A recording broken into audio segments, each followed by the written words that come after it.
Back in 1915 in western North Carolina, there was two young boys that were going out exploring, and they happened to stumble across the entrance to Linville Caverns.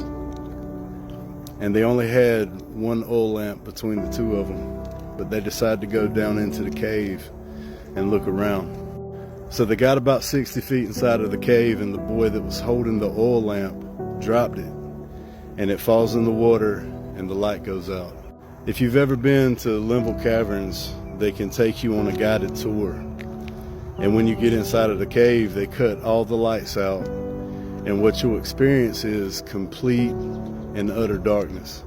Zero light gets inside of Linville Caverns. So the boys were lost. They didn't know what to do, but they did remember going against the current of the water to get inside of the cave. So what they ended up doing is getting on their hands and knees and following the current back out to the light. It took the boys 2 full days to crawl out of the cave. And when they got out, they had lost some of their vision from the lack of light. They had hypothermia. They had to get some of their fingers cut off.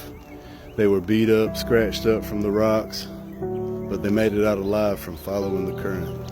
The reason why I'm telling this story is because a lot of you are going to find yourself in complete and utter darkness. A lot of you are going to find your loved ones in complete and utter darkness at some point in their life. And while we may not be able to go in and save them, and while we may think ourselves that we can't find a way out and we don't know what to do, what we can be is the current that somebody else can follow back to the light.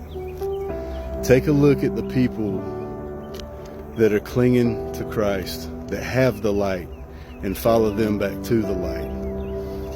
Or if you're one of those people that have it, be the current for somebody else.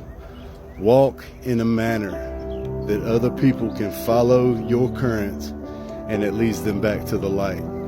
Always, in everything you do, make sure that it points back to God. Make sure that it shows somebody Jesus. Make sure that you are a picture and a revelation of what Christ is and what Christ can do. Always be the current.